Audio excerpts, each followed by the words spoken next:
Hi అండి అందరికీ. రీసెంట్‌గా సీఎం చంద్రబాబు నాయుడు గారు ప్రెస్ మీట్ అయితే నిర్వహించడం అయితే జరిగింది. ముఖ్యంగా ఏపీ డెవలప్‌మెంట్ గురించి, అలాగే ఏపీలో ఉన్న ఆర్థిక పరిస్థితి గురించి, పథకాల అమలు గురించి కూడా ఆయన మాట్లాడటం జరిగింది. అయితే ఈ సందర్భంగా ఆయన ఏపీ ప్రజలకు ఒక క్లారిటీ అయితే ఇవ్వడం అయితే జరిగింది. ఆ క్లారిటీ ఏంటి అంటే, ఒక రకంగా ఇంకా ఏపీ ప్రజలు పథకాలు మర్చిపోవాలి అన్నట్లుగా ఆయన ఇండైరెక్ట్‌గా హింట్ ఇవ్వటం అయితే జరిగింది. అది ఎలానంటే రీసెంట్‌గా అమరావతి కోసం, అలాగే పోలవరం కోసం, అలాగే విశాఖ ఉక్కు కోసం కేంద్ర ప్రభుత్వం, ఏపీ ప్రభుత్వానికి డబ్బులిచ్చింది. కాపోతే ఆ డబ్బుల్ని మేము పథకాలకెళ్ళి మళ్లించలేము. డెవలప్‌మెంట్ చేయాలి కాబట్టి, ఇంకా డబ్బు ఉన్నప్పుడు మాత్రమే పథకాలు అమలు చేస్తాం. ఏదైతే తల్లికి వందనం 15,000 అలాగే రైతు భరోసా ఏదైతే గతంలో జగన్మోహన్ రెడ్డి ఇచ్చారు కదా! 20,000 ఎకరానికి 20,000 ఎకరానికి 20,000 కాదు.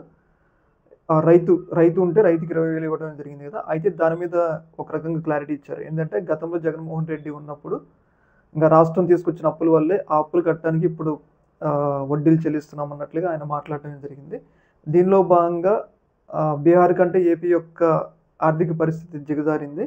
ఇలాంటి సందర్భంలో ఇంకా మేము పథకాలు అమలు చేయలేము అన్నట్లుగా ఆయన ఒక హింట్ అయితే ఇవ్వడం జరిగింది. అయితే దీని మీద చంద్రబాబు నాయుడు గారి మీద ఒక విమర్శ అనేది ప్రధానంగా వస్తుందన్నమాట. ఏంటి అంటే రాజకీయాలు అతీతంగా ఇక్కడ కొన్ని విషయాలైతే మనం మాట్లాడాల్సిన అవసరం అయితే ఉంది. ఏంటి అంటే ఎన్నికల మేనిఫెస్టోలో వైసీపీ కన్నా టీడీపీయే ఎక్కువ ఇవ్వడమే జరిగింది. అలాంటప్పుడు ఎలా అమలు చేస్తారనంటే సంపద సృష్టిస్తామన్నారు. అయితే మరి వచ్చి 7 నెలలు అయితుంది సంపద సృష్టించలేదా అన్న ఒక వాదన అయితే బాగా ప్రజల్లోకి అయితే వెళ్ళింది. ఇంకొక వాదన ఏంటంటే గతంలో జగన్మోహన్ రెడ్డి పథకాలు అమలు చేసినప్పుడు బటన్ నొక్కటమే అన్నారు. మరి బటన్ నొక్కటమే అన్నప్పుడు ఇప్పుడు మీరొచ్చారు గదా!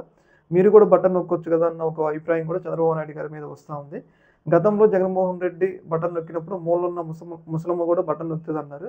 మరి ఇప్పుడు మీరు ఆ బటన్ ఎందుకు నొక్కట్లేదు అన్నట్లుగా ఒక అభిప్రాయం. అంటే వైసీపీ వాళ్ళు కూడా ఎలా వాళ్ళు చేసే విమర్శలు వాళ్ళు చేస్తారు. అయితే సాధారణ ప్రజలు ఇప్పుడు ప్రజలకే ఇక దెబ్బ తగిలేది. పథకాలు ఎవరైనా డబ్బులిస్తే తీసుకుంటారు గదా!